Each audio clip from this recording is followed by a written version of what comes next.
Now when the plan you on the top, we saw some play man, you go to Kuramba, or in the better to see when the shabu corner door, or in the terror, and now she da, we are kumba, and now she da, she kapamba, and now she da put in the way go, who stand is scared and no she can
Good as your man.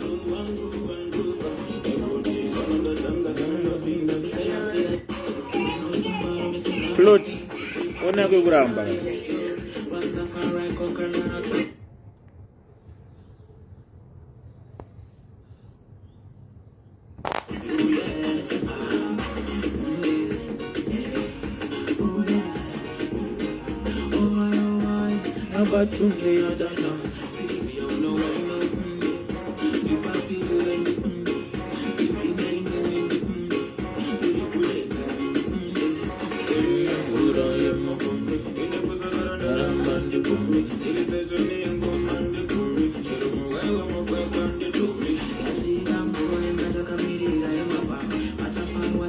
Agora mais edging.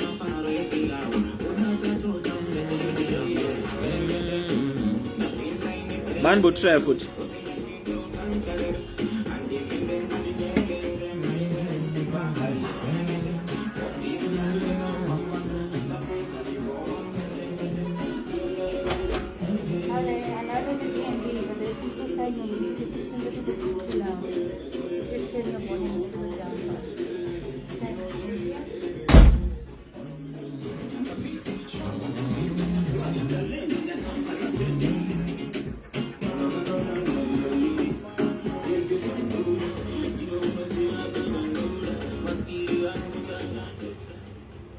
Mana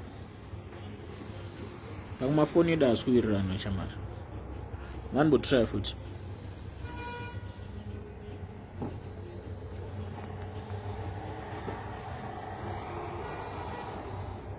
pamwenye uchindi ndikura manchi try da utase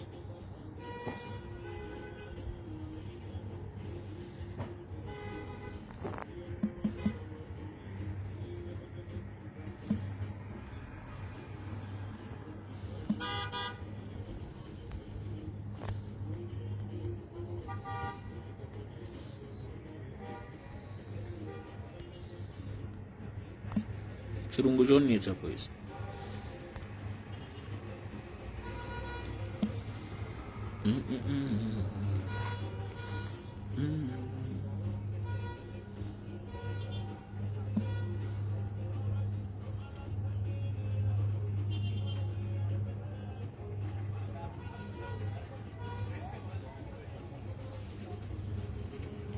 Boys, honestly, ane zvimalive ini zvechirungu zvonetsa man.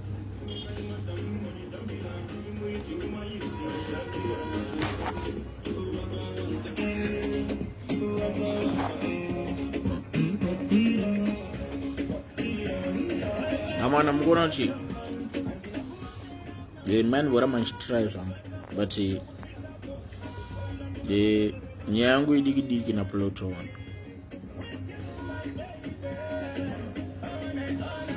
Inini mamunzwa platani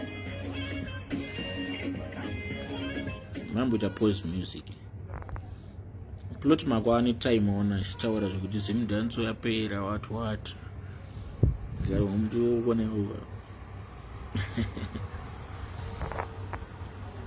connection failed. Okay, ndikamtuonewo plot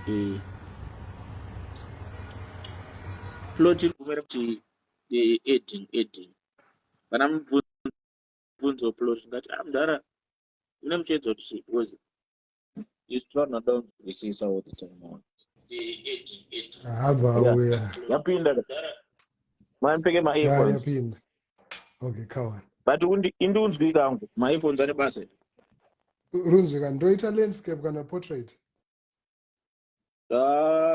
landscape bo. okay, kana kuti so bo handi. Alright, team mukundinzweri kana handikunzwika yambovhara nawo ndikunzwikira mwana runzwika zvakanaka from me. Yeah, very clear. okay. Alright, amana I think bvakanchitaura kuti plot ya any time achingoisa kuti mapost kwana chikanda ona and kune bambo ndosvika ndoti apo nerimosvika kuti apa dzinodzi plot dzinopenga dzinomaka dzinoita sei but at the end of the day kune criticism yatofanira kutambira ona and then ndiro vanhu vacho vanotobvunza kuti vangu vana kuti Zimdancehall yapera kuita kuti vanhu nangwe zvikarwadza nangwe zvikasatwadza nangwe kuti vanga ari kudhisa achita sei but at the end of the day tofanira kutoziva kuti pakaleka nepapi panafonera mukomana ndikati nguva plot mune muchiti chiiko saka vakandionesa zvakawanda zvokuti zvimwe zvacho zvakanobatana ona because kazhinji zvinhu kana uri mazviri zvinhu unogona kusaona kuti zvadhakwa papi asi munhu ari kusaidi anogona kuona kupfuura iwewe ona saka ndakati plot wamboudza vanhu nyaya dzako ende hatisatawirani naplot wacho totopikisana but still nangoti amboyostaura nyaya yake panapa kuti anenge achiedza kutaura kuti chii kana chizimdanzo yapera ona besides kumukandira matombo timbotaurira mudhara timbonzwa nyaya hombe. Thanks Yala. I actually appreciate it kana watondipa kuti titaure like this because ndanengwa ndichitaura nyaya Zimdancehall because Zimdancehall music yandanengwa ndichiteera. I love Zimdancehall. I think I've been listening to Zimdancehall for a very long time. And the music ndaiona ine potential yekusvika pane rimwe level randofila kuti level iroro pane zvinhu zvakakanyika zvisina kuita kuti isvike ipapo and now space iyo irita ichidyiwa michana and maposa angu especially yandakataura kuti Zimdancehall is dead but not buried. Vanhu vakangonzwa pakuti dead but not buried. Yaibva pakuti mari music kana isiri kutenderera mari kana kusiri kubuda new artists, right? Kana zvinhu zvakutanga kuchinja now. If you check a lot of the events I took on now, they are not Zimdancehall events, right? Ma-artists achiriko Zimdancehall ari kutopisa. You look at Seh Calaz, Nati or Freeban that are doing well, but what I'm not starting it's a few artists that have actually made it that are making money that are living off Zimdancehall. ndine maartist akawanda ndotaura nawo vanenge vachitaura kuti mukoma zvinhu zvakatooma, mari hakuna, mari haisi kutenderera, right? And Zimdancehall had everything set. This is the music yaiterwa, yakasvika kuterwa kumamisha achakwaterwa sungura, you know. But I feel kuti Zimdancehall artists, they were so much excited nehype. Havana kutarisa kuti where is the money, where is the business. Music kana isina business, kana isina mari, ipapo ndo pane life yandiri kutaura kuti kana life iyoyo isiri kusekulata, mari isiri kusekulata kuma-artists, tisiri kuona ma-artists achiita mari nemusoro, it means we are not contributing. Hazvibatsiri kuti ndosapota Seh Calaz kuti wakapenga ndichikupa sando. If I'm not buying your music, if I'm not coming to your shows, if I'm not prepared to pay mari yandinobhadhara focalistic paanouya kuZimbabwe, ndichitadza kubhadhara the same amount to Seh Calaz, it means there's a problem. If quality of the music is not improving, right, tichiramba tichiona vanhu vari kuramba vachisumukira ndivari kungoimba zvinyadzi and so forth, right, music nemusoro isiri kuwana mukana, and then there is a challenge. Pane zvinhu zvakaitika zvakawanda, makombi akabharwa, Zimdancehall yatirira semakombi. COVID yakauya takata 2 years pasina mashows ari kuitika, but now mashows avhurwa. The biggest show yakatoitika Zimdancehall ngere yakina, and ukatarisa show iyoyo ingene maartists akawanda, the price entry fee yaramba iri pasi papo $5, $3 and so forth, right? But if you look at mama shows ari kuitwa right now where the real money is circulating, you'd find kuti they're paying a lot of money. Pane mari yakawanda right now, mari iri kubuda muZimbabwe yakawanda. Ma-artists achievement chaicho yakanatsoita pa 10 years Zimdancehall, a very few that actually made that success. And now last year ukadana, yes, we have 1 or 2 or 3 songs dzakaitika Zimdancehall, but I can't say what Nati O is doing Zimdancehall, right? He came from Zimdancehall, but he's not doing Zimdancehall. It is a fusion of Afro pop and so forth. And I think since a long while, I've not really seen a major new breakout artist watotaura aputika with a hit song and is really doing well. So Zimdancehall for me, tichine ndangariro. Seh Calaz akada pa stage tindangariro dzemusic yake, and iyoyo ndo yatiri connected to. We still love what you are doing, you know, and we're connected to that. But if you're looking at the current and the present and the future nekurukenda music like globally right now, achakwanisa kungoti tongoterera music in Zimbabwe chete, ta exposed, and tiri exposed now. Has our music managed to grow kune dzimwe nzvimbo, like ma-artists eZimdancehall arikwanisa here kunoperforma kana pa Zambia, tisiri kutombotaura kana zvekuna kustates kana kupi. Can Zimdancehall artists go and perform even in Malawi and fill up the same way iri kuita mama artists also from the other countries? So my concern is around nyaya yeeconomy yemari yekuti Zimdancehall inogona kunge ichiripo, inogona kunge iripo kana kuti itoripo, but it's heading downwards. But mdara inyaya yemari iri mdara. Inyaya mari, music imari. As long as kune vanhu vakawanda vatoziva yala vanoimba vane mavoice, but dara alright, pane mubvunzo 2 on. Is it nyaya yemari, mari yevaridzi here, but mari yegovernment? Pane zvinhu 2 zvasiyana. Pane mari yegovernment, koita mari yevanhu vanoshaisa regi on. Zvakafanana nyaya taitaura plot kuti look, tatsa mashows ese anoitwa, alright, before takutoimba isusu on maartist ese aiuya, mabig artist aiiswa musaga naWinky D, wanzwisisa. But there was no one day rakambowa Winky D mari yakawanda kupfuura yaBiniman kana yaElephant Man. Mari yaElephant Man inenge times kana 10 on. Winky D akati akuda mari yebvanzi, apana kuda kukura musoro. But here comes the problem iri kwatiri maartist mudari on. Wangu kwadota kuti mazuva ano kuimba on, not kuti ndine mari, but vanhu vane nzara, but vari kuuraya industry.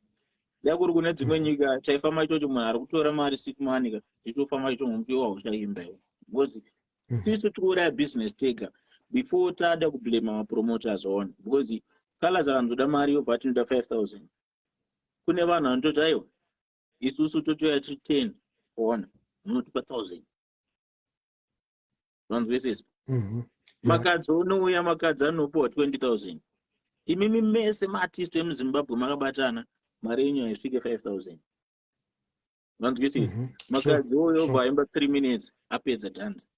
Isu tSeh market show pesa apa mafanzi edu anouya. Zvandakakubvunza kuti kana uchiti wanichedza kushow plot wachedza nini wachedza mambo tuterere wachedza jabriza wachedza winkd mafanzi anouya pagedhi panobhadharwa pachinzi mafanzi awinkd muhombe anobhadhara 10. Wauya kuzoona Calaz mwiri wapana munobhadhara 2 US. Wauya kuzoona wind president unobhadhara $. Pagedhi mafanzi edu anobhadhara mari yakafanana. Anobhadhara mari yakafanana. So mamwe mazimari anenge achitaurwa anenge achipiwa vanhu ava Germany ndosaka uchiona vanhu vaizvoita hasha zvekunzi mazimari amatipa nezvataimbirwa zviite sei azvipindira. Ona mapromota ndo akutotanga kutisaiza.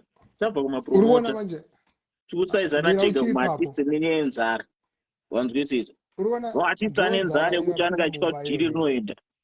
Ona anenge achitya kuti dhiri rinoenda kuti ndikaramba mari manaka. Ndara mukanzwa dzimwe mari dziimbirwa nemaartist munoti hasha. Yona. But anenge achida kuraramisa mhuri yake. But ndo patozonzi at the end of the day hapana vanoimba vanachauya nazvo. Ndara unovake muchipiwa ma100 ma200. Asi matsaga anoya achipiwa ma20,000 10,000 oimba 30 minutes pamusoro peCD zvake. But uri kuona manje yala zvinhu izvi ndo zvamairamba if maconversations aitika kwese kumashure kwekwe achinzi plot arita se ari kutukira Zimdancehall. These were the things create a value artist haisi kungoti anogona kuimba handiti packaging handiti maitirwo ari kuitwa. If you guys muZimdancehall had made sure kuti mabuilder not maartist but mabuilder kaindustry kenyu maane masystems enyu maane mastructures enyu, right? By now artist ari kubva kunze uko anosvika achirespecta. Kunigeria right now any artist anouya recross anosvika achirespecta. Why? Because inocreatwa sei iyoyo organization yayo because inoinkludea maartist here because maartist akanzouya achigare pasi dakudza problem yedu.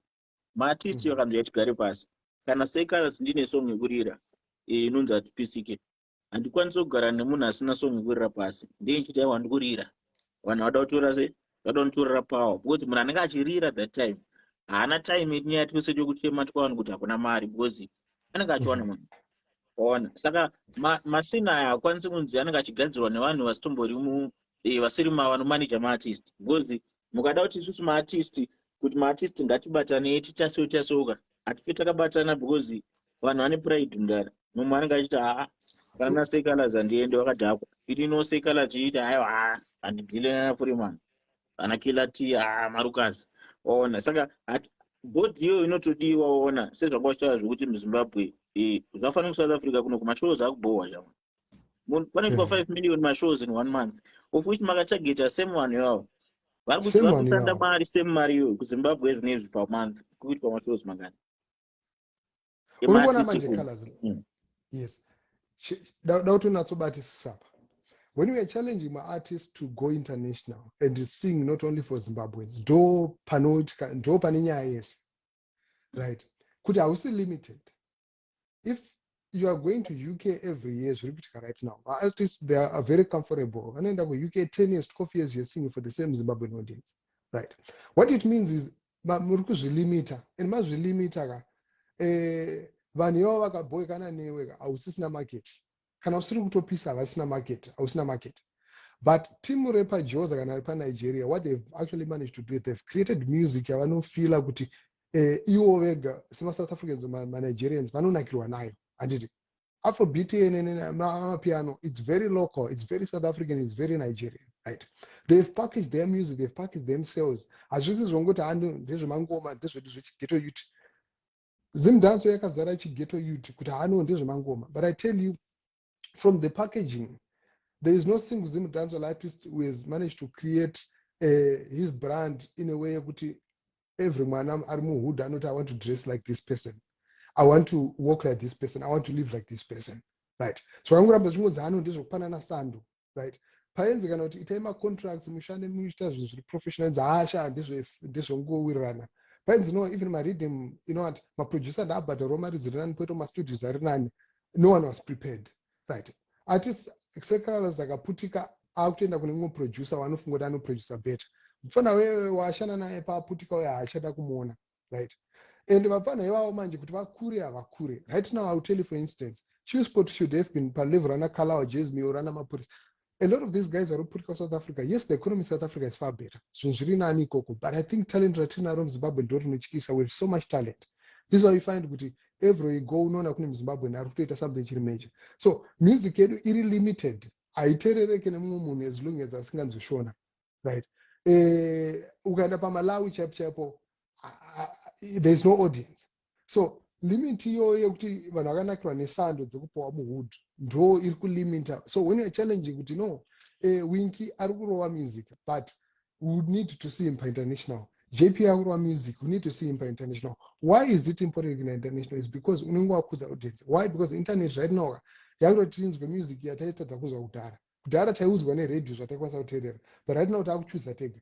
Calaz akandibowa ndoenda paSpotify ndoteerera zvandiri kuda, and I'm not limited. So imimi as industry leaders ndimune power rekutaura kuti, you know what guys, let's do things like this, because matozviona kwazviri kuenda, and iwewe you can even continue to perform for the next 5 years because une catalog yabuilda. But pane mumfana asina catalog, atone one song yangu rinayo, but akufunga kuti akapenga, atone ego akutozviti no mbinga dzakabva dzauya dzakatanga kupa madhola makarekota maridhi makaita sisi makazipa power. So you gave away all your power to people that were not even necessary.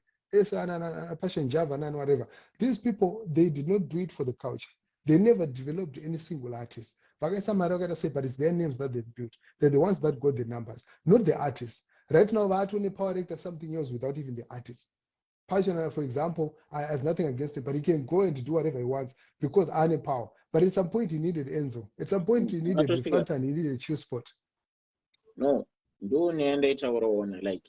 Nona pakatanga finyana passion ndosaka ndakazodaira pakuti nona vanhu vekuti vachiuya kwatiriona isusu vanhu vaya tinakuvatsvaga vakatoona simba redu vanhu vanga vari kumberi pabrains avo ona vaiziva kwaroenda vobva vauya kumberi motanga kuchinja music yese mangoimba muchingoimba zita remunhu every song yazita remunhu ngokumupraisa maita sei next munhu atone simba akutozoona ngatokumberi ubva atotanga ita sei ototanga kutozoti mimi hapana mimi ndindotokusumudzai ini ona of which a few years back ndiye akatouya achida kusumuka ona but power iroro manje anenge atorera power vanhu vese manje.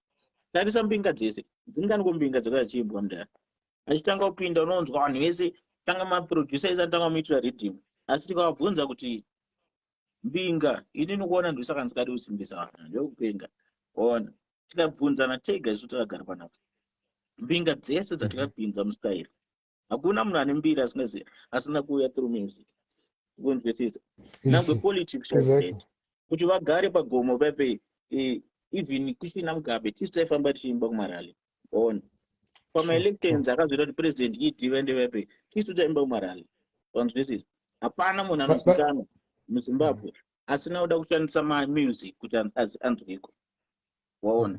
Asi tikada kubvunza kuti pane zvese zvakaitika nekutenderera kwataiita tichiita sei nekuimbira mbinga maridhimu tichiita sei pane chinobatika here chatinacho hapana nepo ma$5 madhola but iye manje akagadzira upenyu hwake zvachose ende kuti akomana maartisti mukaona mbinga dzauya idzi musaitisiri kuti ma100 ma500 mari anenge achiita mberi mari anenge achiita mberi hombe ende hazombobva akaziva kuti ndisvike panapa ndikangoempatana ndimba everyday ndicashlips aimba zita rangu papozi zvinoitika manje music aioreka nange vana vedu nevazukuru vedu vacharamba vachiinzwa ona. Asi isusu tinozotirwadza mudhara panototanga kunzwa fana vakupanduka vakuita sei the same people vanouya kwatiri vachiti tifambe tivaimbira tivapraisa ndo the same people vanozongotarisa society kana mapa mawani makutamba namo. Asi kana time yasvika Java is joined is watching because hatisi kutuka tikutaurira chokwadi aiwa ndizvozvo ona because haisi secret kakuti a few years back Java angatongoroni chechi yake ari kuchitungidzwa hapana munhu aitomuziva ona and then akaona kuti aiwa mageto youths ndikaita sei kuti ndizive Java ndipashoni ndiyanza nditimani chimoti big hell boys dongo zvinhu zvangu chese fambe achipinda achipinda sport akaita sei but zvisina daka kana utiona munhu anga ane plan yake ungati Java kaikanganiswa haana because kusaidi kwake Java right because pazvese zvaaita mudhara aibudisa mari vanzwisisa Java akabhadhara mari kubva abve kwaakabva kuchitungisa kuti asvike muofisi mapresident agare nawo imari nebrand dzake skiri rake rakatoita mudhara kusaidi kwake Java ato right unokona kuswera kuti Java akazotishandisa akaita seaudyarira but ane plan yake iwo what's your plan? And what was your plan, Imimi, as artists, as Zimdancehall? What is your plan? Papa ne plan here, because right now, are there more than even four plan artists that are doing well? The music, the music, isusu pachokwadi mudhara tasingamufungiro kuti tasvika pesa apo kuona music ipi yakangotanga yatine nzara mudhara tangoda chinhu chinongotibuditsa mututu waona chinhu chekungoti tisiye zvinhu zvakawanda zvataita ukada kubvunza maartist ese ane zvaaitoita waona vane zvavaitoita vamwe vaibika vamwe vanga vari mbavha vamwe vanga vari kuchikoro waona vamwe but vakaona kuti kandisiya so ndingoita iri isusu chatangoda kuimba music and tatisingazivi kuti mangwana tichamuka tiri papi hapana imboziva kuti nhasi tichange tiri panapa so plan chaiyo mudhara isusu nguva yakawanda yakapera chiimbo chaiwo ndikaonekwa mugeto waboys ndakaipa wodiwa namabhebhi wotenga kamota uchitenderera waona ubva waita sei wotanga puwa mota uchitenderera uchasei music yako ifamba nzava makaipa mudhara music yedu zvandakambokudza plot kuti inini kuzosvika 2021 handinombodya mari yemusic yangu pane vanhu vaitengesa music yedu mudhara havana kuti pakana $1 kana $1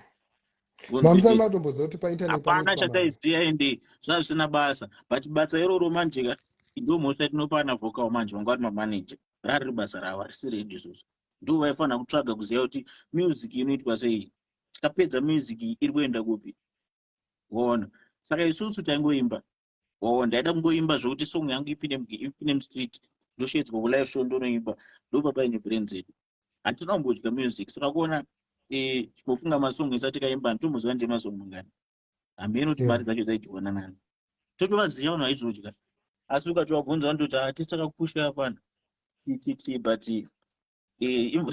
imvura yakarasika wona imvura yakarasika but taisatoziya plani chaiyo mudhara tikati kunyebera pane pastori chero do you think plan yapo do you think Zimdancehall in a plan right now because ndikuona tichiri patiri papo pane plan here one maartist mangana ungati we right now they are living off music vanoita Zimdancehall kuti anobva makuseni kusvika manheru anorarama neZimdancehall chete mashoma ende ndikati mashoma neichitonyeba futi kutoti mashoma rast because wada kutarisa vanhu kurarama nemashoma vashoma zvekudaro ndakambozvitaura vanhu vakati Calaz ndinganorwadziwa kuti hapana not even kuti Zimdancehall hapana musician wemuZimbabwe ane mari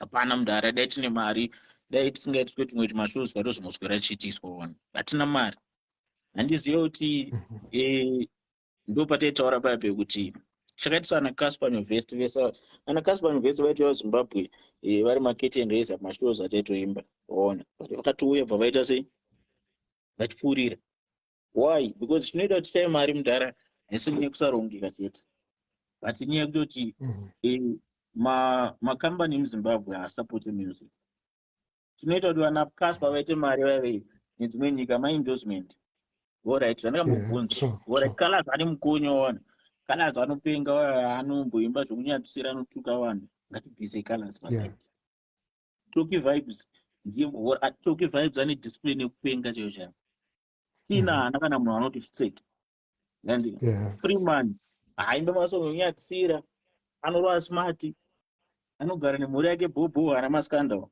ane endorsement ipi Winky D ndi-brand ambassador wechii hatauri nemunhu hatauri aite sei anorova grafu rake ane makambani api anonzi Winky D ndi ambassador waona Killer T chicken in Vapai, do particular place. Not with Kilati Abon. The epic company is not Yes. which another Kilati. But my company is Zimbabwe, they bring.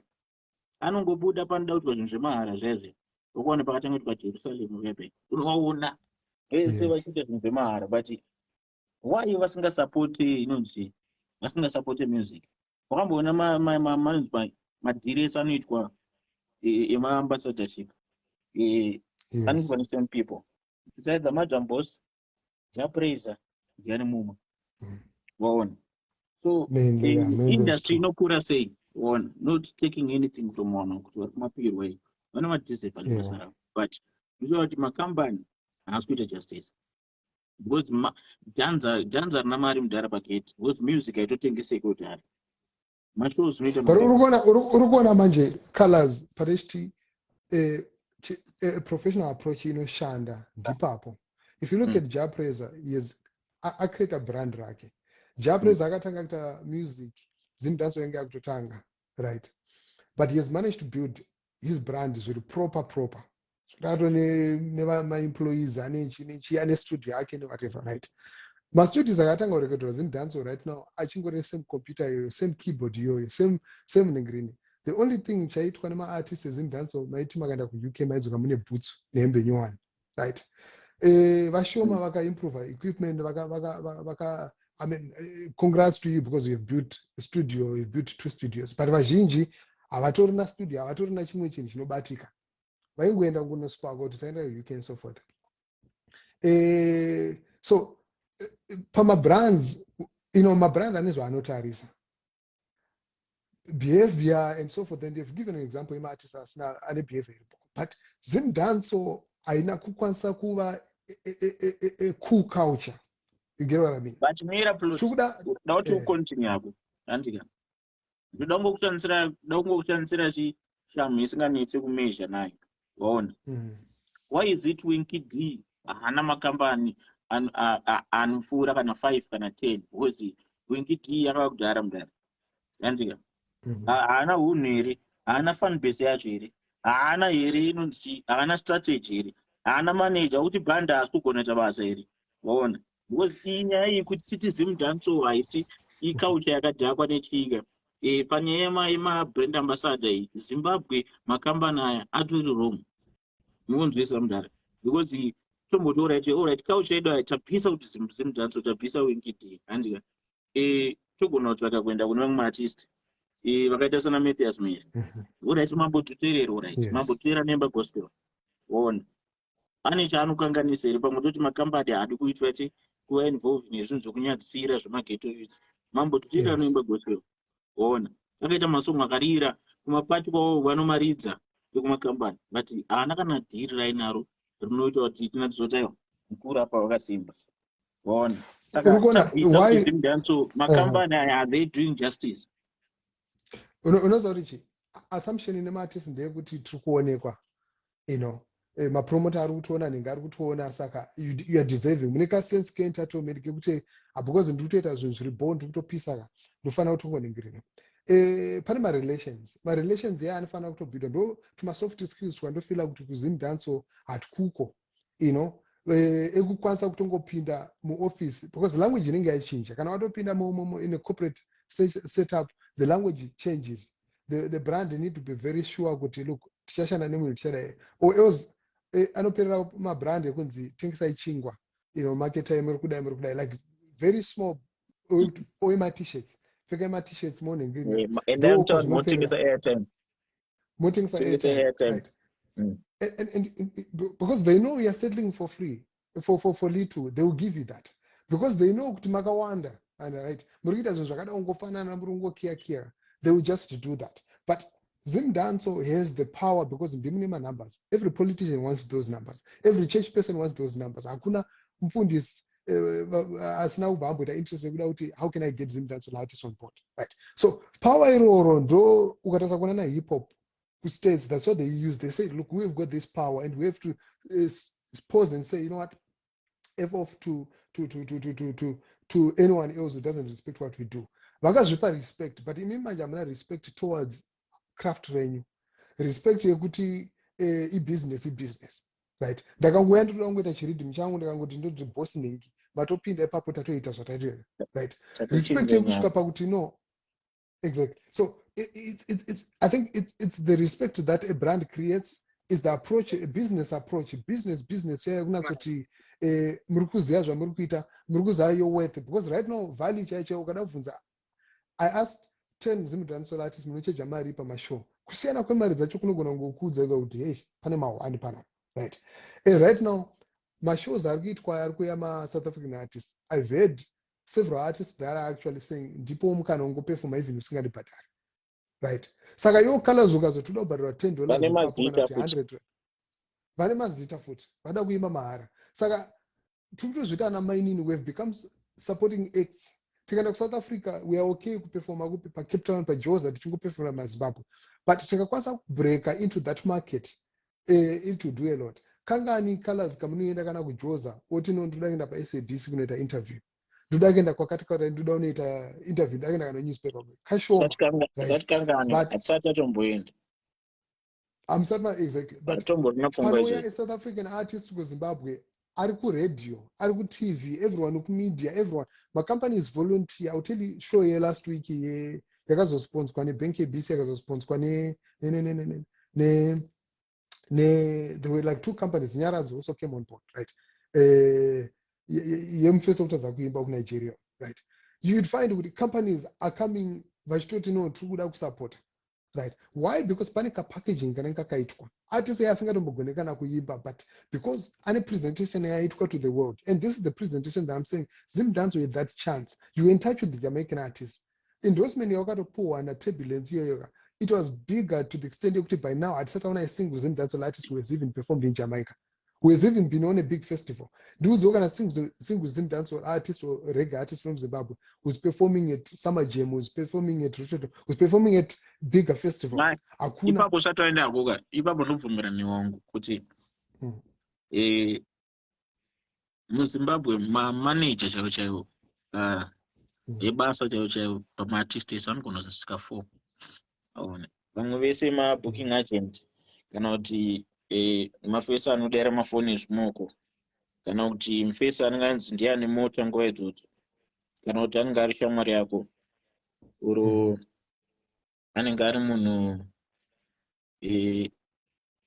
waunongoisawo padhuze muchitamba mese, zvekungoti inoziva muchitanga music ngoti Calaz akurira unodza kuti mubati Calaz tsvagai agogo ndiye ane foni, agogo atomanage atoti ampano zvakatanga indaisemesa ndindakapusha zvinhu zvese ona.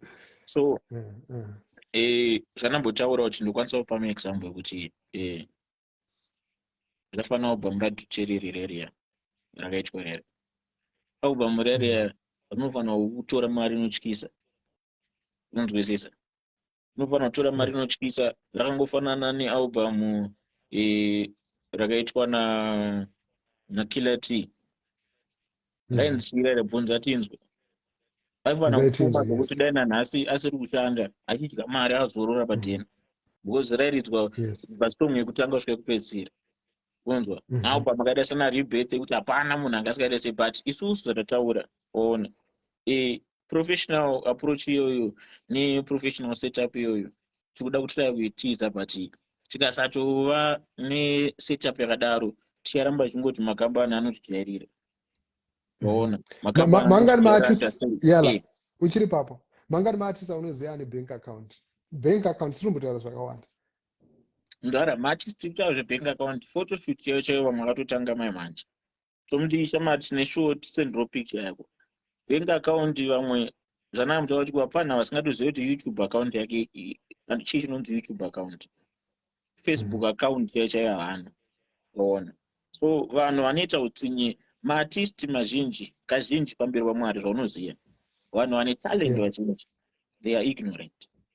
Ona munhu ane talent mudhara anomirira kuti anomuka anokanga akagara padheni pake, anomirira kuya kuzotorwa nemota kuti aende kustudio, anomirirwa kuti aite sei auye kuzotorwa kuti aende kushow kana kutsvaga hembe, anomirira, haatomuziva kuti Facebook yake yakaita sei, haatomuziva, anenge angozita superstar yekuti anouya achitorwa achiita sei achienda kushow.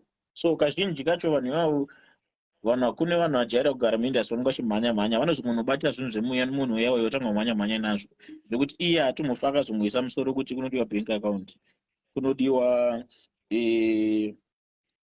kana Facebook account, hatomuziva kuti chii kuwana kuti YouTube inobhadhara mari. Sezvandakuudza kuti inini handisi kuzviti ndakapinda kungwara, inini nekuti kuti mbanditi ini handiitiswe, ndikukuudza kuti ndakaita makore ese ndichiimba handina kudya kana 1 rand remusic yangu, handizivi kuti yaiuploadwa nani, mari iyoyo yaidyiwa nani, isusu taingoti tinoda kuimba.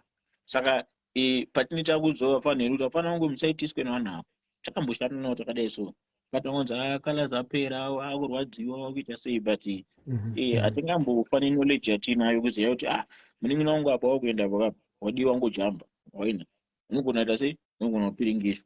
So isusuwo futi vanoziya nemi futi anaplot ibasa renyu kuti nange zvikatirwadza sei kunozwa kuti Calaz wapera, Calaz apo kukanganisa wadiwa kugadzirisa, apo wadiwa dai, apo wadiwa dai. Izvezvi zvawataura bebe kuti ukati uda kutsvaga certain artist kuti nditsvaga manager wake ndikuda show, unogona kuwana mamanager kana 5 vachiti vari maprice akasiyana. Uchitobvunza artist kuti vanhu ava unovaziva here, ukati hamafe ndevangu ndevangu. So pamanagement zvedu isusu mamanager mudhara zvamwari chaizvo hatina manager anofanira unobhilisha mazvafanira example ndakakupa Jalava aidhakwa waona, aidhakwa rafu, aitoimba kuti ndorwa mbanje, ndorwa madrugs, waona ndo life yake. Asi pakamanagwa naBenji pasina kana 1 month anga brand ambassador kuPOSB, waona vaiti hatida kufanira unodhakwa, vakaswera vamuisa pamabhana. Why? Because approach mudhara vibes katewa imboti anga ine madhiri mangani, kana Lil Wayne anoita zvaanolavha vane madhiri mangani, vana Casper Investor vaimbe zvokunyadzisira here, ana panhanzana, ana aka amene vafanira kunoka, kana Nasti havaimbe zvokunyadzisira, havana madhiri here. Because isusu tikada kufunga kuti makambani achatitsvaga futi tisu tofa nenzara.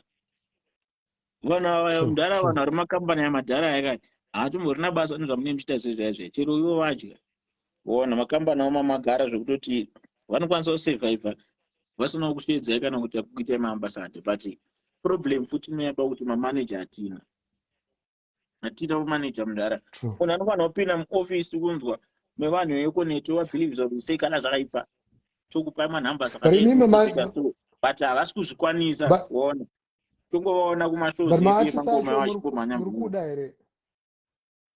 Hapana munhu asingadi problem iyoyoyo, waona hapana munhu asingadi kubudirira, waona. But zvawataura kuti isusu tichiri takabatwa nechinhu chakudhara chese, even our fans vachiringoteerera because vamwe vacho vanongoteerera because vanototaura kuti isusu tiringoteerera because toda Seh Calaz wekudhara.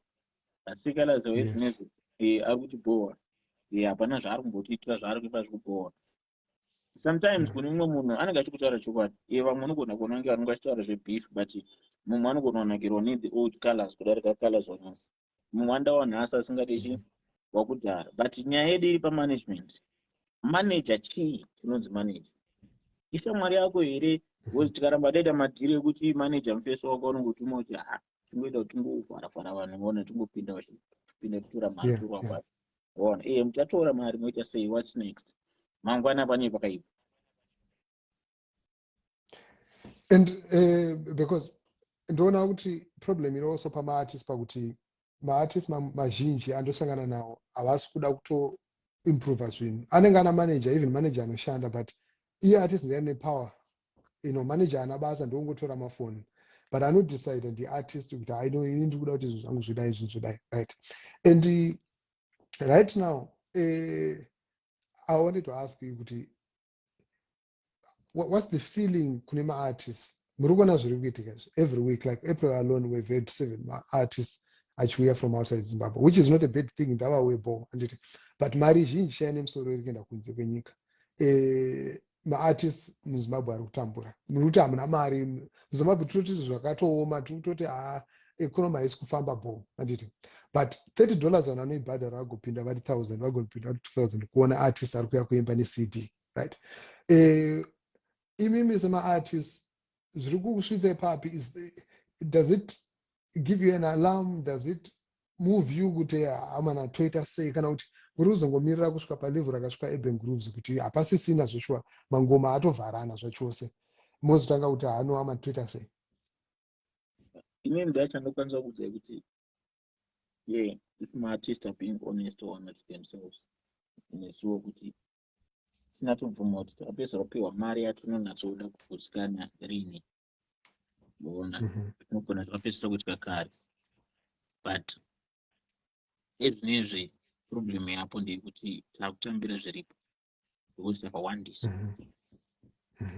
japuraizi akaramba show inopuwa mudhara macheso mudhara macheso akaramba inopuwa kila t hatara mari yajakwa inopuwa freeman zvichingodaro daro saka madhiri manje akudeterminwa nekuti iwewo une nhamo yakaita sei kumba kwenyu because unogona kuchita 5,000 pashow but uri 4,000 uine chipande chekuti choda kukavhwa ipapo vamwe vanopedzisira kuti ase ona nenyaya yekuti covid yakadzorera vanhu kumashure kuti kudhara munhu aikwanisa kuti aiwa ndiitise bosi ndiatama mashow ezvinezvi vanhu vakungoimba zvokuti chamuka nyama mangwana nyika inogumuka yakaita sei yakavhara but semamiriro akaita zvinhu nyaya yedu inofanira kudzokera kuna vanhu vekuzimura ona kuti vari kutadza graft ona like zvatambotaura kuti kudhara painzi after paitwa big show kwaimirwa kana 3 months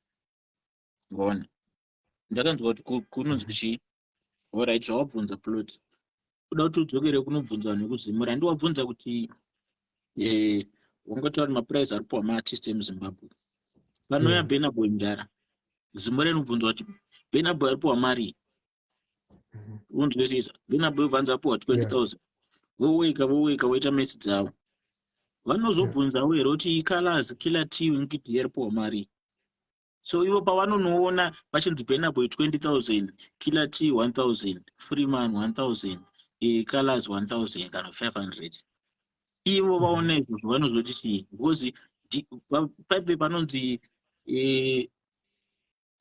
zimura basa rayo ndore kufanira kutumirira ukaenda kuna America unoziva ivo kuti maartist pashow yese panonzi hapana show inoitwa pasina local artist and vanenge vatonzi vane percentage yavo inenge itori kudoro nangu vachida vasingadi kuona pane mari inotonzi iyi haizonyanya kuti inonzi yaimbirwa artist ona because pane pamwe pekuti pari kunotorwa artist wekusouth africa mupa 20 asi mimi mukuona artist wemunyika menyaipiwa 6 man zimura before yaclear munhu yawo yaka ndiyo inofanira kuti utanga yaramba zvinhu izvozvo ona isusu maartist tine problem handirambe because tichidawo mari tozombovhunduka but zimura ndiyo inofanira kutoti aiwa hamusaize maartist eri muno kana uye achipiwa yakadai so at least ona minimum inenge iri mari yakadai but inini sapromota ndikuita business nekuita savalue yeartist and value iyo ndikuita sanedemand kana inini Calaz asiri kudiwa nevanhu zvokudaro panguva iyoyo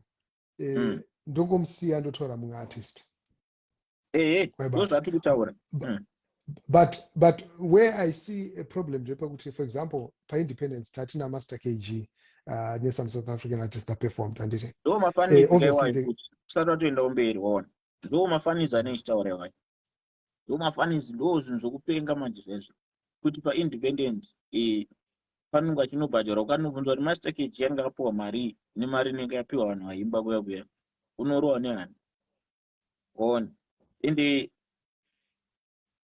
hazvinotanga nhasi pako zvakatanga kudhara ndiko akatomboya Bob Marley pamwe aitopiwa mari yakawanda kudarika vanhu but mashow dzakaita seayaika ndo independence yacho yavanofanira kutiratidza kuti takasununguka zveshuwa haisi independence yekupa munhu wekunze kwenyika mari kudarika munhu ari munyika iri kunze kupemberwa independence ona independence inofanira kuimba ndo mashows andaitaura kuti independence heroes ndiapo mamwe mashows anoitwa nehurumende mashows ese wayo ndongofila kuti government inofanira kuinvolva maartist ese without kuti ndevapi vavanenge vachida kuti vaimbewo vanowirana nani magala manje mashows enyika ona nyika inenge isina site inofanira kuti mashows aya hazvina basa because vanhu vanopiwa madhiri aya pakanzi padaitwa gala remusangano vanogona kungoti aiwa plot tsvagire maartist plot uchamhanya utora hama dzako dzese ungodzisa pashow. Madhara atomboziva kuti ndiani aimbe koka zvine navo vaona. But I believe kuti mashow aya anofanira kungoinvolva vanhu vese, and hatifanira kuramba tichiona same people for magala nema-independence for 10 years. But uona kaCalaz ndo pame muchipembera kamuchituma ngoma ari kupisa because the same artist atagara tichiona palineup ndatoramba tichingoona, right? Tinotoziva, unotoziva, itori garo ziva kuti ndinhengi nanhengi. Kaso laga chaiyo ichita event kana whoever any other company, lineup yemuZimbabwe yaramba iri imwe chete. Even ana okay, Yes. Kaso laga ikasolo yekumahosi futi kai ese wayo masame artist, even ezvinezvi yeku-UK yayi summer festival yayi masame artist. Even mashows, kuna mashows atakutoziva kuti King Alfred obvious show yake inenge itori na Killer T. UK summer fest inenge ina nhengerikeni. Show ya Chipazi inenge ina Jalaf na Calaz nauya washaikwe. Show ya Mudhara nhengerikeni. Maline-up acho amamwe chete ekuti ukatongonzwa chinzi kune show yakadai so inenge itori obvious. Iwo pandaunza saka iwo kuedza kuti panyaya same line-up ya. So ini ndiri kuti kana industry yedu yakataza isina kugrowa much pamakore apfuura tichiramba tichiona same line-up, it means pane something chatiri kuita chisiri proper. If that same line-up kana isiri kukwanisa kupinda kune imwe audience isiri maZimbabweans vachientertaina, kura kuti pane something chatisiri kuita chiripo, because those artists should be able to go to Malawi and be able to thrive, right? Same artists anokwanisa kuenda kana paGhana vachinopisa, right? But maartists edu haana kumwe kwaari kuenda kunze kwemashows ekuZimbabwe emaZimbabweans. Kune mafestivals anoitwa aumaone ari kuSouth Africa kutuku, aenda kumafestivals aenda content yake yenge isina basa kuti ari kuimba neshona, aenda angane that value yekuti outside I appreciate. So instead yekuti maartists atinotoda kuvharira vari kuuya kunze kwenyika vari kupinda muZimbabwe, isusu I think as Zimbabwean artists let's elevate our art to the extent yekuti inotanga kudiwawo kana paSouth Africa. Funga kuti kuLimpopo kwekwe vanotaura language yakada kufanana neshona. Zimdancehall by now dai yegara yakazara ikoko. Dai maartists achitoti no hatisi kuenda paJoburg, tiri kuenda paLimpopo, right? Patori padhuze. But zvinhu izvozvo hazvina kubva zvamboitika. Vakomana sungura vaitombopisawo vaitoendawo paLimpopo. Ana Chibadura chaivo vakaenda paMozambique vaitozikanwa vaipisa. But Zimdancehall 1 or 2 artists that have been to Mozambique. So I think the picture has to be bigger than kungokwira ndege kuenda kuUK. That became an achievement for every artist in Zimbabwe. Zimdancehall ndoda kungokwira ndege ndoenda kuUK, ndatenga boots kwangu ndodzoka ndotora maselfies, ndoita yandoita ikoko, ndodzoka kuZimbabwe, ndoenda paJoza ndoperforma, ndoita sei ndosimbisa. Mapromota mazhinji yawo haana development yakanatsoita towards maartists. Zvaingoperera kuti artists aperform, havana effort kana even artist kana management yake kuti ndoda kuzikanwa, ndoda kucollaborate, ndoda kuconnect with other people, right?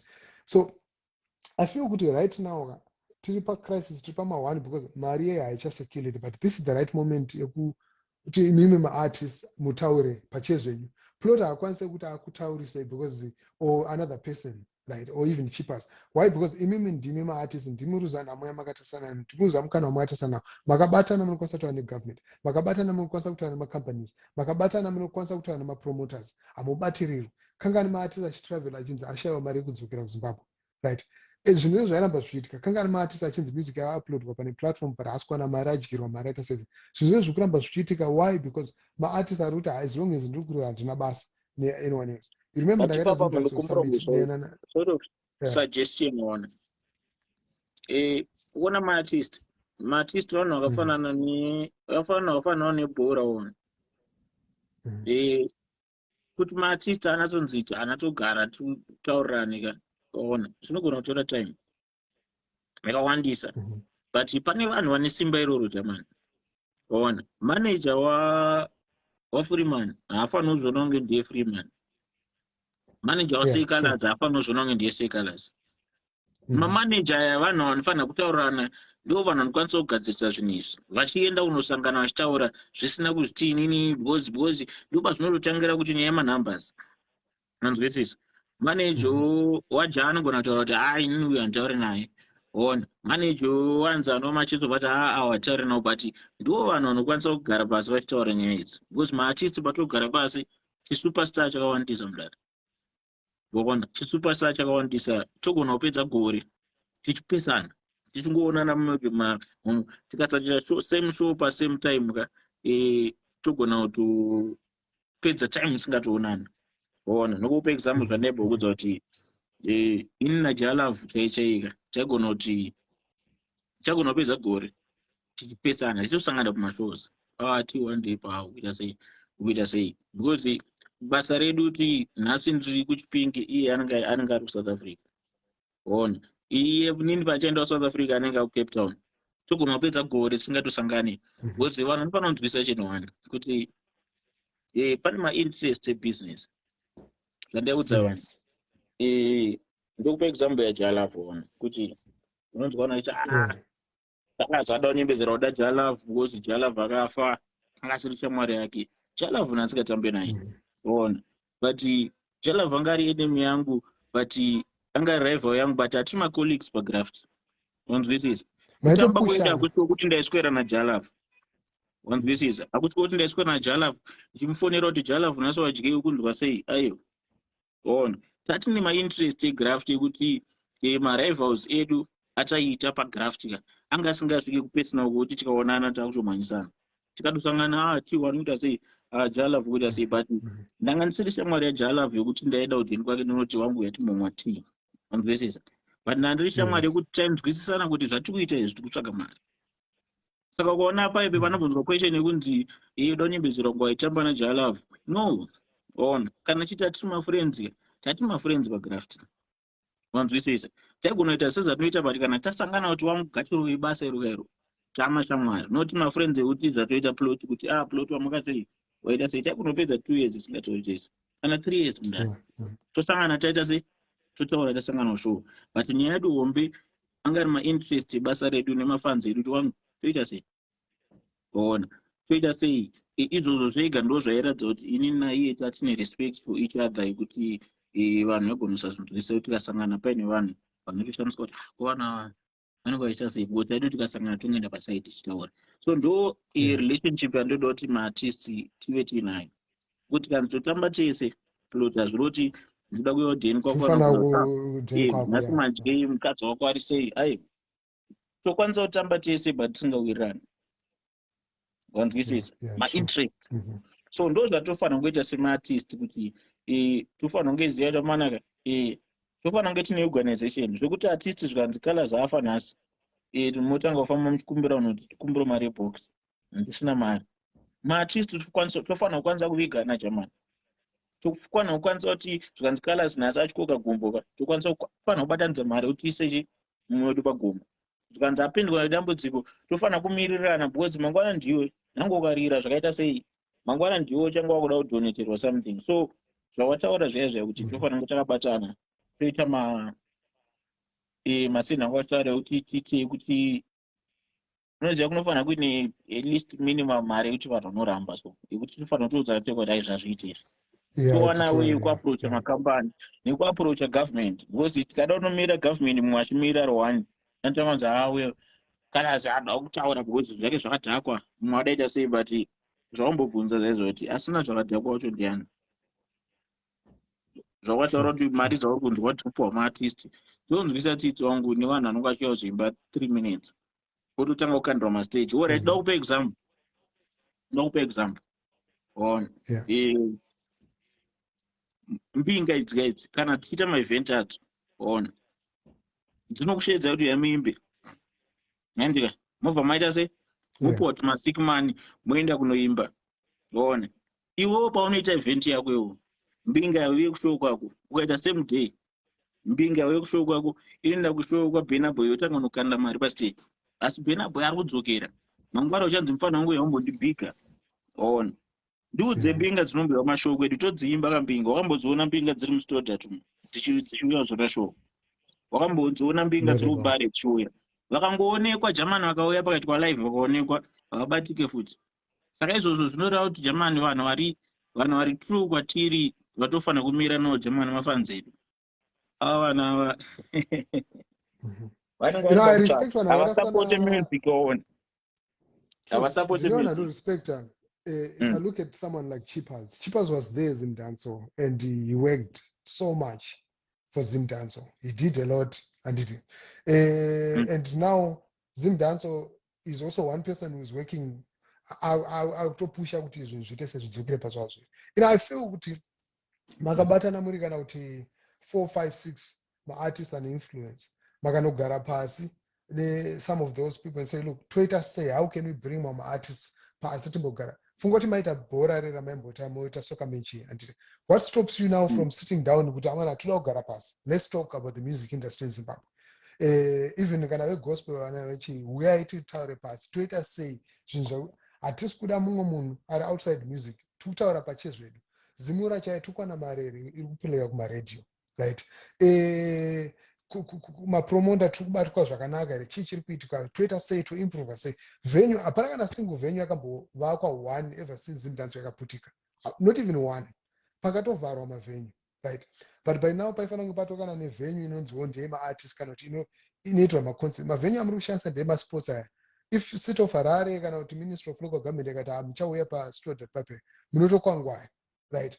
So besides izvozvo sha stodart takachaka ichibhadhara mari yekutoti hama musingauye kana benzi vavatizoni alright chitorai stodart complex yacho kasipedzera yakudhura futi ikaita sei ikatanga kuzotanga kutonzi yakutaurwa mari yakawandisa sezvauri kungotaura izvozvo okuti macommunity areas oona ekuti hatifaniri kutozomborerwa mamwe mazimari mamwe ayaka inzvimbo dzekuti community tofanira kunge titonakirwa waona.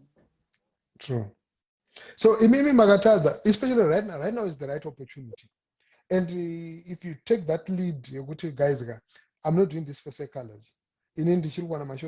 Let's do it because we want to do it for the industry. Because industry in Zimbabwe yakasumuka unozviita nani waona unozviita nani because zvafanira kuti ukatonzi lazitia ndakatombopengereka nenyaya yekuzimura akaenda kwakaita sei but sei nyaya yake isinopererwa because mamwe maartist anobvunzwa vangoti alazi anopenga navangaiti zvinhu zvake kuona even kana tonzi kana pakatonzi mumwe artist akatonzwa kuti pari kutoitwa live yekutaura nyaya idzodzidzi anototi anopenga ndiende kuzvima live izvozvo.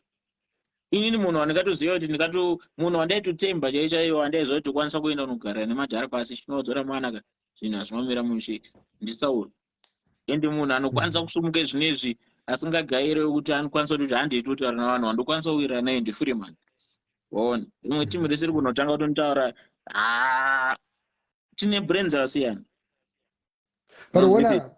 tine brains akasiyana ende vamwe vanhu kune vanhu vanomudhara zvinosiyana ego yedu ona mumwe anenge achitaiwa ndiri the bigger person handifana kuzofamba nevanhu ava tichinoita sei but nyaya haisi kugadzirisa upenyu hwedu ona ndikugadzirisa upenyu hwedu nevafanha vachazoimba neyemadhoni edu because isusu kana tisi totoimba music yacho tosvika pakufa tisina power racho rekucontrola music yatinoimba isusu vana vedu vanozoita sei.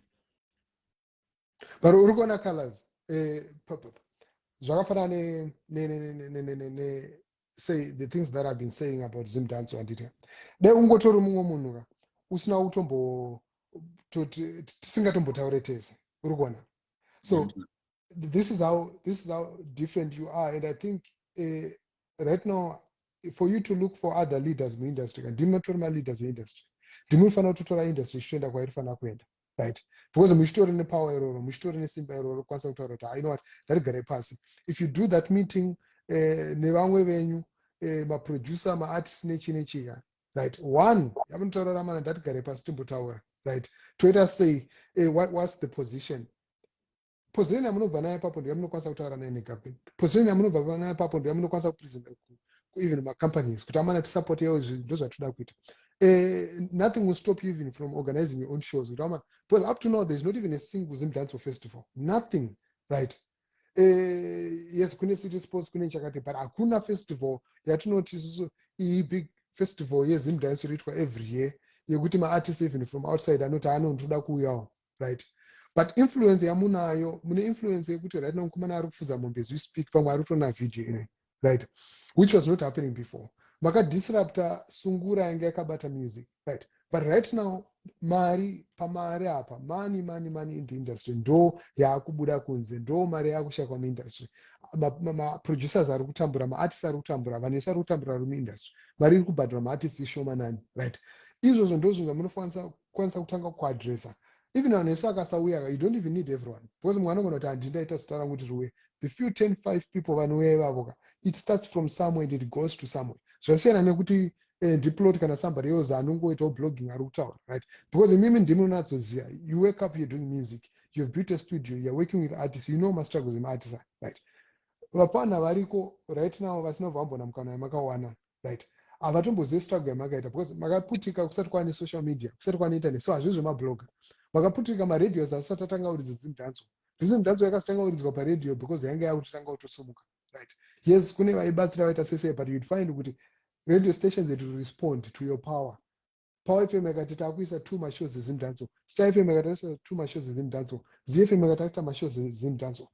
Passion Java akatoona kuti avafana vanhu vari kupisa. Akamboita hip hop. You remember he did projects in hip hop. Na Tech Fuse and other artists, right?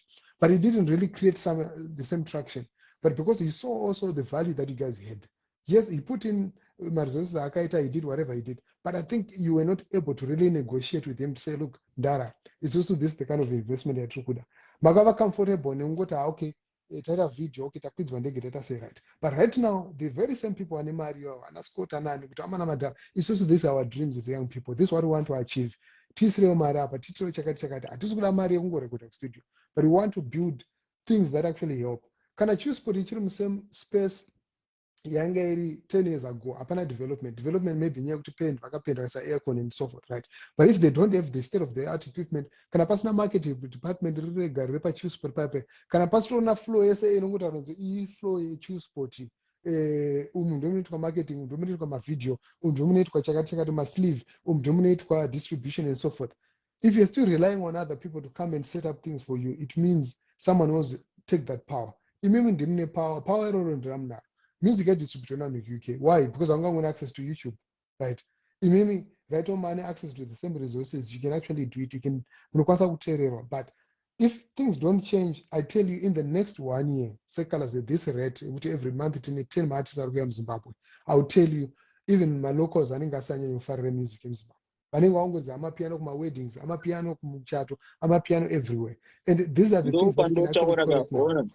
Ndoni yandotaura kaya yekuti chenjanadzidza mudhara chinowana vanhu vasibo unzwa because especially vanhu vatinochedza kuti mudhara mutasei boss mukuru mbinga yangu mutasei mudhara why nchidaro vanhu vaura industry vatiuraya as maartist isusu ndichitaura ndakazvimiririra madhara edu arinoti mudhara wangu mukoma plot mutasei mudhara vatinoenda chimunokumbira madhola tashotora mari efuel nemari esadza vaiva ona chinozoitika manje chakuitika patimu iri manje the moment yaunoenda uchimukumbira mari kana kuti anokubatsira ona kana kuti yaunongoita customer yako shamwari yako kana kuisa customer yegraft mufriend zone. The only problem inoitika ndeyekuti mari yamaimbochajana kana first show yaakakupa 2000, second show anokupa 1.5, imwe yacho okupa 1000, imwe yacho 500, imwe yacho atoo madhola, imwe yacho hapana zvatodhakwa nongonzi mufana wangu ukada kutaura vanzi mufana wangu wada kukura musoro wadhibha kuti ndombogama asi the same person iyeye anonobhadhara capital 50,000 asi achitaura kuti Calaz uri mufana wangu iwo tatye vaona ndo patodzoka manje kuzvetire corruption rare kuti vanhu vanoda kufidha matumba avo mudhara iwe uchingonzi uri mufana wangu uri mufana wake wona lifestyle yakurarama asi iwe ungomuimba kubva makuseni kusvika manheru uchiita sei hapana kana dhiri recherechairo rekuti neita sei. So kana tichida kutanga basa inini plota ndabasa kundotamba newe ndakazvijamuka kudhara zvokuti unouya kwandiri uchida show wondudzaanza kutaura namanager unoenda unoimba wega vaona ndo panotangira kujairirana ipapo nemari yako yakaita sei ukati kutaura utaura namanager regedza because ndo pari kujagara madhiri plot kune vanhu vanozvita nditaura namanager kuti Calaz adonsize inini handitauri namanager. So vanhu ivavo manje ndo vari kuzongoereka nawo kuna kuti mamwe mashows anozongoereka naiswa munhu paposta munhu asina kubvuma, because unenge usina right yekuzomupopotera, because anenge akambokubatsira rimwe zuva usina mari.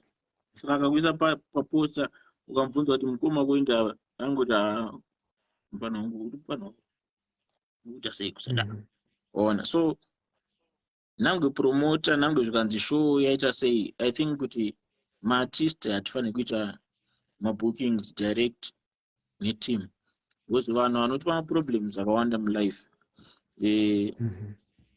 ishamwari dzedu kana timu ratoti madhara edu aya, because unenge wapa trust yakawandisa, hausaini kana contract naye. Wangu ukabvunza kuti maartist eZimdancehall ane contract, nomashaya macontracts anobvunza kuti chii ichocho. Madhiri ese ndeyongoti mudhara Calaz ndipo ndafona wanzi piwa mari wati awa ibo manager piwa mari mudhara achichenji ona. Asi dhiri rinonakidza mapiwa mari, asi mukazovharwa manje kuseri kwacho manje ndipo munozoona kuti contract chi ona.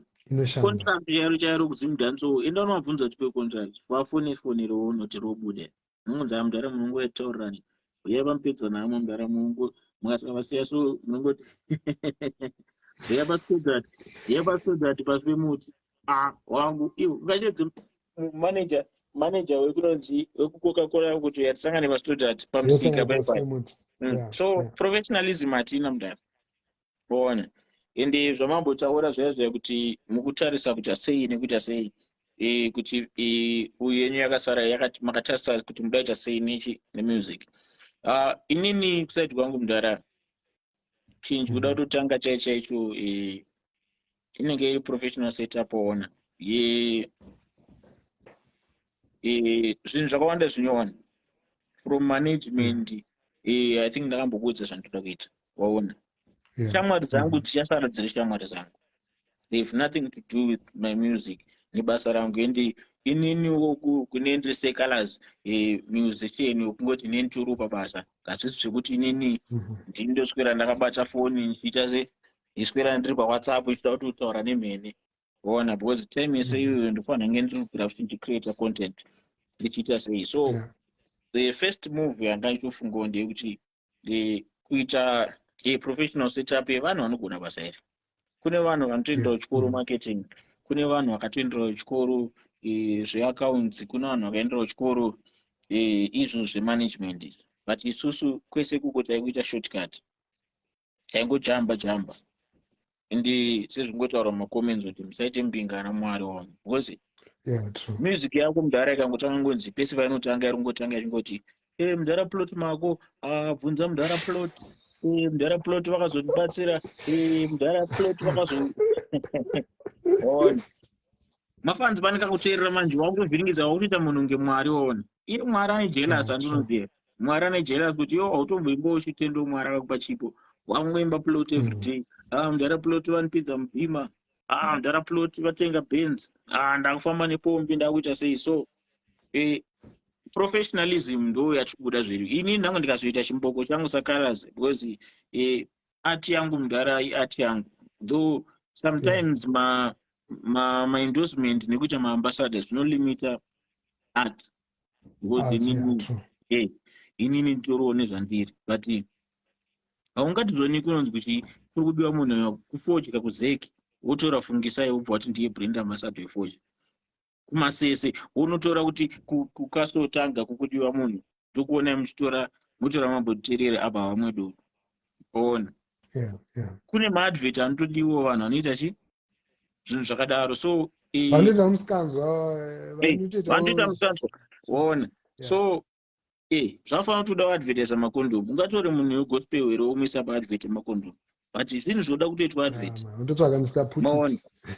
Sezvakataura kuti chinhu chingodiwa Zimdancehall, zvakataura kuti ini ndosaka ndakafonera ndikabvunza ndikati but wangu iwo kana uchiti Zimdancehall kupera ukuti chii ona, kanti wakandionesawo side rako ende come to think of it ona tiri zvinezvi tatone 10 years plus chimboimba ona. Ukantaza mastage mamwe anoitwa kumashow unachishamisa iyo pada kuimbwa show iri vanapa kana kuti pamascript dealer vari kuchekwa simbi dzinotengeswa kutaurira pane mamwe mabharikedzi makuti munhu anogona kubayiwa kafa achiafa mabharikedzi bye stage sound waona system chairo but nyaya sound nesystem nestage I can blame my promoters 20% maybe but 80% ndodzosa kumafans one munoda zvinhu zvakanaka but mukapuwa zvinhu zvakanaka munozvitema saka zvinoitika kamanje nezvekuti even for mari yakawanda sei mashows emageto itsi vanhu vakaona nongoprefer kuti ai ngativaendesere muchina wakadhako because mune mikonzi mashows ese munotema zvinhu nemabhodhoro ona munotema zvinhu nemabhodhoro mune mudaronzerwa mashows ekuti kana usinganatsoona paine mascreen ekuti unongochiona artist wako chichichi and I think that culture inofanira kumiswa and hatikwanisi kuimisa isu as artist and inini ubva day one ona zvekutema maartist zvazvaya ndezvekupenga one because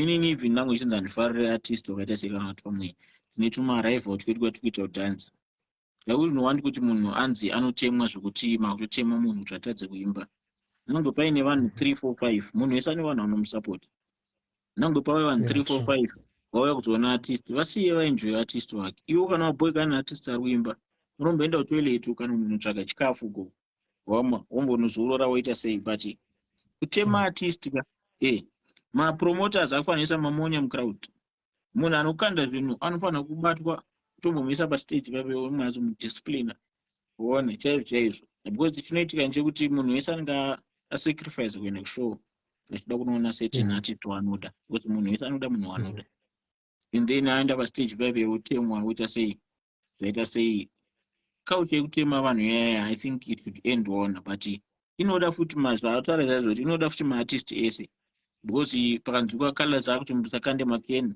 zvona zvanzi Calaz ari uchautemwa asi iwo pauchatemwa because isusu takakura tichitemwa kaisu kumadhanza isusu makeni tamajaira ndo matakatoberekwa munhu ndo matinotofarira ende munonakidza singaiti but kune mumwe munhu kuti akatemwa hakwani haafa akaimba kuti anoita traumatized zvekuti anogona kupedza 2 weeks achirwara on but I think kuti hazvisi bo kuti music yedendo mberi because hatichada mastage ngotosungirisirwa simbi pastage monzi kwira mimbe chakudawo mastage anobaka kai malights muchiona monakirwa muchinakirwa nemari yenyu but hazviitike kana muchinzi chese chauya munotema chese kongonzi pane kakwangopoyi kana 2 minutes makukanda zvinhu that culture iyoyo inofanira kupera waona ndo zvimwe futi zvinoshaisa madhiri izvozvo zvekuti hamukwanisi kuchedza makambani kuti auyozoita kuisa mabrand avo kukakweya vakaisa zvinhu zvekuti show isina kana 5 minutes zvese zvine zvautemo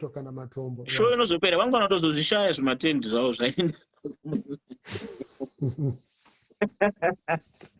waona so ini ndio chitemo changu hangu mafanzi kuti but uri kuona manje ndoenda nditaura the cool factor kumusic kuti imimi sema artist ndiminokwanisa kuchinja the culture and mafungiro anoita maartist kwakana show amapiano unogona kutonyara kuita imwe behavior uri ikoko right unototamba zvine hunhu kuita sei kana kuspenda unotospendawo zviri nani so I Zimdancehall iri kuda kamwe kapolishing kekuti as much as it's rooted mumageto but hakusi kuti culture yematsvina vapana vane madreams vapana vane shungu vapana vanoconnect to the dancehall culture vekuti vari kukwanisa kutoita zvinhu zvinemusoro because tarisa anyone aputika kuzimdancehall anatsa kubudirira hauzombonatsomuona ikoko I was watching angu birthday killer T haana kuriitira kugeto right because haarozoti hainoarega ndiende side kwakati maybe there's more money there are more opportunities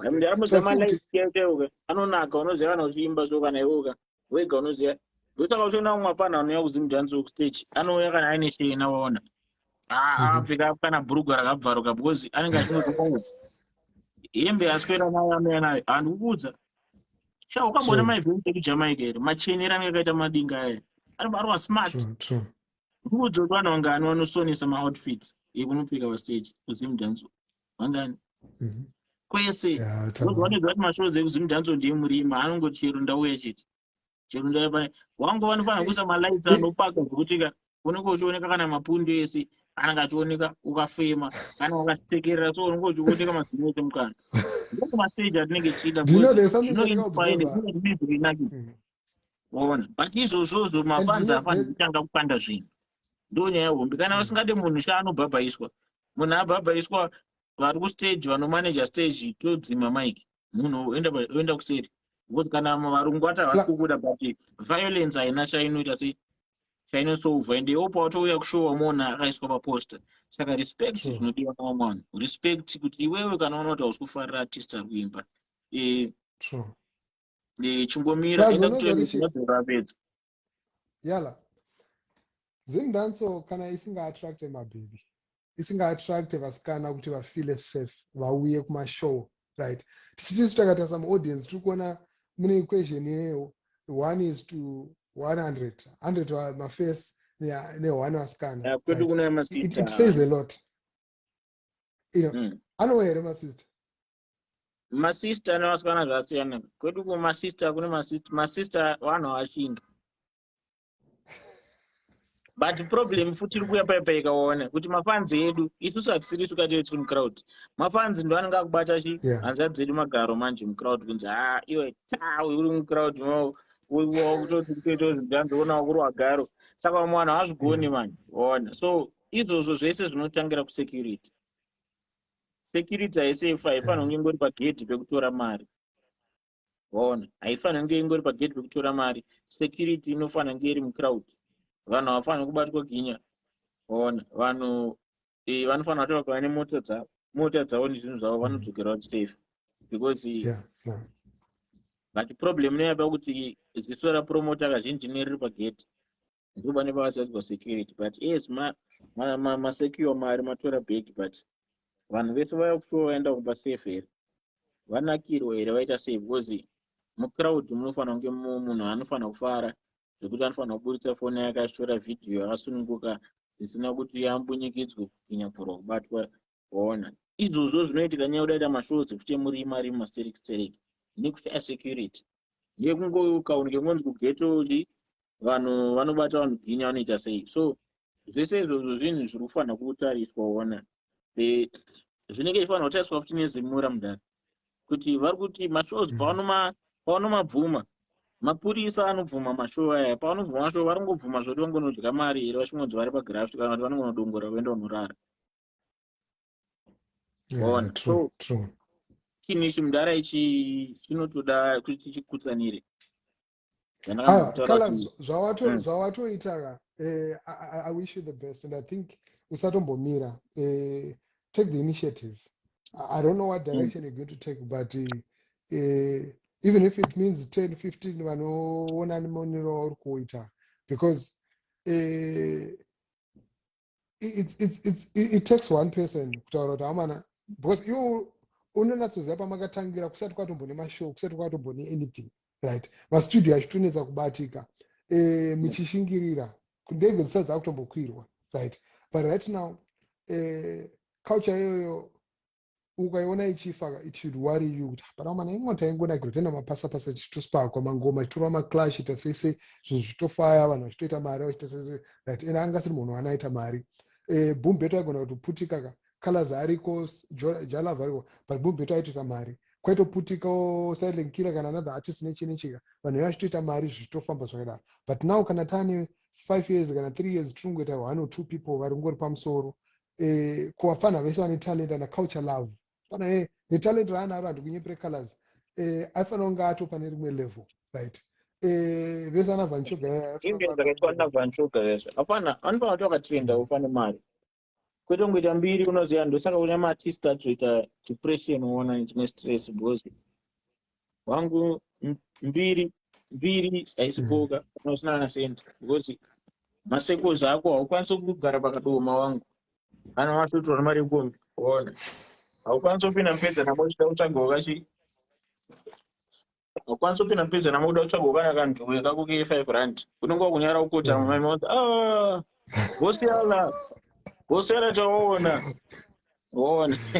so mbiri usina mari mudharaka ndosaka chiona wafana topedzera takupenga uona mbiri isina mari haukwanisi kuita artist usina kana sendi uona zvinhu zvangu zvese zvine zvaita sei zvine zvasungirirwa one. So point yako hombe ndakabata tisati tavharisa hedu nyaya ndeyekuti kuna mwana anoda kudhisawo music one because matauro azvinokwera kunzi upload akamaka Zimdancehall because anda hip hop and all, but hazvinei kuti unoda music ipi.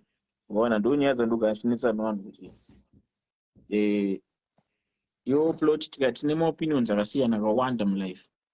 Waona indogona kuda chimoko chidhafu ndachitete tingaungana here because iwo watiuda sadza ini ndati ndikuda raisi. Sevarume tofanira kuti tosangana toonesana kuti iwo shaaibo ndosaka uchiona kuti kune Pretoria, kune Joburg, kune Bulawayo, kune Harare. Waona at the end of the day tofanira kusangana taza aiwa imi mune zvamunobhilivha tine zvatinobhilivha ende iwewo kana uchionawo zvauri kuona before tatanga kukandira matombo bvunza kuti wangu ukumona kuti ende mubvunzo wako chandakangonakirwa nacho chinhu wanje kuti kana muchiti Zimdancehall kurira is it all zvamuri kuda kuti ani makore chirira but do you have the money? Waona chakarira chichiradzai vanhu vakamisa dzimba but vanonga vari vangani, vanonga vari vashoma. Waona vanhu vangani vakurarama life iri boy kuti anokwanisa kupedza kana 2 months asina kuimba asinoita sei, panogona kushayika. So ndopandakatanga natsonzwisa hangu kuti nyaya dzekuti kuenda nokuti it's getting late on because sando hadzisiro hadzipiwe vana vadye sando vanzi bosi yala makaipa mangoma enyaya hey. So we need money mudara ende zvandakapudza zvaizvo plot kuti mari haisii kudzanzi tipe mari tibate vanhu. Mari izita redu mudara, izita rinokwanisa kutope mari. Seh Calaz anokwanisa kuvaka imba ikapera asina kubudisa kana 1 rand from stand from that name. Ndokwanisa kuvaka studio ikapera ndisina kuti asei ndiani waitaura plot waita atomuziva kuti gurusa rinoita mari. One artist wekughana aiti haatenge anything, right? Everything kubva kuhembe kupi chikafu there is a company inotaura kuti we want to sponsor because management inenge yaita inenge yaita graft. Waona so ndochinja ndakabatawo kuti management takaremerwa kuZimdancehall. Mamanager ashamwari dzedu kana kuti ndo vanhu vane mota anouya achikutora kana usina mota ndiye akutonzi ndiye manager. Saka tikasatogadzirisawo ipapo ticharamba tichiona kunge vanhu vari kuti Zimdancehall yapera imhando. Zimdancehall tokwanisa kutozadza madhanzi but tikakubvunzai mari dzamukupiwa kumadhanzi acho atinenge tichizadza vanhu dzinogona dzitori mari dzemhiripiri. Waona so ndara ndafara tambotaura unoziva kuona kumateresi usasei. True. And also for me, I mean, I just wanted to say something like I've reached a point where I've said, look, you know what, it will not even make sense. Right now, it's now a time what solutions do we create? What opportunities do we build? Ekugadzirisa. Zvotokwanisa kugadzirisa. Zviri nani kutaura kuti izvi hazvisifamba zvakati. Vanhu vanokubvunza kuti what are you doing on space kugadzirisa zvinhu. Kana uri kungocomplaina chete usina chauri kuita nyarara because you're not helping the situation. Uramba ngodzona munhu uya nenzara. But if there are solutions like what project yatototanga now yekuti unoti okay tichabatsira artist this way kana ndichacontribute kapati kangu this part ndoziva zvemedia, how will I contribute with my media skills kune music because Zimbabwe ndeyedu tese. Music yekunze ukaimbofa yakaita yedu isusu vana vedu like vachatokura vachitotarisa kuti kwakuna Calaz akaita chakati music yake irutirana ningirudai, right? Legacy iyoyo ndo inofanira kuzodyiwa the next generation vaizoti tadevelopa from pakasirwa nana Bond Boys. So I'm happy kuti taita this conversation because inobatsira zvakawanda because toona kana intention inenge nguri muindustry kuti isusu tikudai, right? But kana tisinga progress tisinga develop kuti zvinhu zvakatangira apa now takaenda pakati tikulena izvi tikuleka izvi maybe pane ichi chatokwanisa kuimprove. Like ndakagara pasina chippers akandivhura brain kungotaura naye achitiudza how they were operating things and vaitikiraita zvinhu Zimdancehall ende zvinhu izvozvo vanhu vazhinji vanenge vasingambozivi.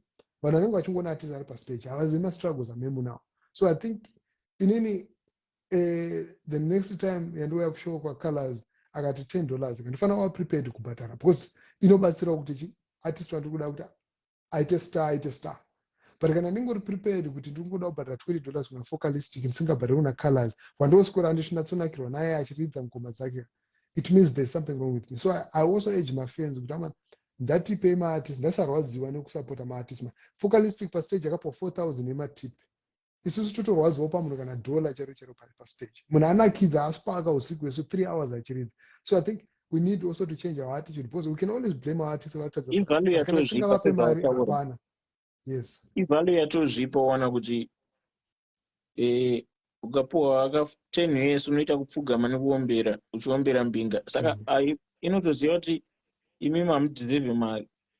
Ndiye mbinga yakambopa munhu mari inosvika 1,000 kana 2,000 yechokwadi tsiri dzavo dzekunyeba dzekunzi patengwa album re5,000 yobva wanzi kusera bhosara tokupa 2 wire haisidendi mfana wangu toda kungofundisa vanhu vaona. So value titozipa value ende tikasazvipa value mudhara ticharamba tingori macurtain raiser etimu rinenge richiuya roriri. Ticharamba tiri macurtain raiser because vanhu vakupa mashows imbinga dzikuti dzaya dzatinoti mbinga. Saka hatichakwanisi kutaura mari dzatinochida because unenge waita sei unenge wakanyebera vanhu kuti wakatengurwa benzi nembinga kana mota. Saka manje unenge wangonojambira madhiresi anenge aitika. But I believe kuti tofanira kuita association ona yeZimdancehall even yemamusicians yeona kuti vanhu ana minister vemaarts vave vanofanira kuita graft mudhara ona. Isu tinozombowa nchoti kana taakutaura vanenge vakuzvisa kupolitics ona but tine maraiti ekuudza kuti havasi kuriach out to us ona ende isu tinango tikaenda ikoko unongonzi tazvinzwa ona. So kana takuziva panapa taakushandisa maplatforms aya vanotanga kuzvisa kupolitics but I think kuti tofanira kuempower youth empowerment yacho iri papi kana pasina kana maartist enyu ese ari munyika vese maroja ona. Asi kune ministry mashi yemaarts inofanira kutimirira. Hatifanira kumbowanikwa achitenderera chasei. Tofanira kugara nedzimura nana minister vanoona nezvemasina vachigadzirisa nyaya dzokuti ezvinezvi dai maassociation wayo atoko dai taaparinani. Otherwise unongofanira uchingoisa mavidhio uchingoti ndaijambisa kudhanza utenga 2 maloves mari yacho opera. Thanks a lot bro. Aiwa, nice one. Kune vese vangu vachiona ndotenda zvikuru. Thank you so much and I hope for the best. Zvinoita bo fambirai nyaya dzacho itoitai kuti uchidzoka kuZim unganidza vanhu vashoma ivavo mutaure muone nemoita sei. You realize after a year zvinenge zvakutoendesa mangoma somewhere. Yeah, thanks a lot bro. Yeah, bo mdara iri bo tobatana sharp. Kawan. Amwana mdara inini ndakutiza wamwana tosangana kudhanza dhanza redongorera fona nanga isina munhu tamu toonana kutoti ngatimbobayira musaripo asinofa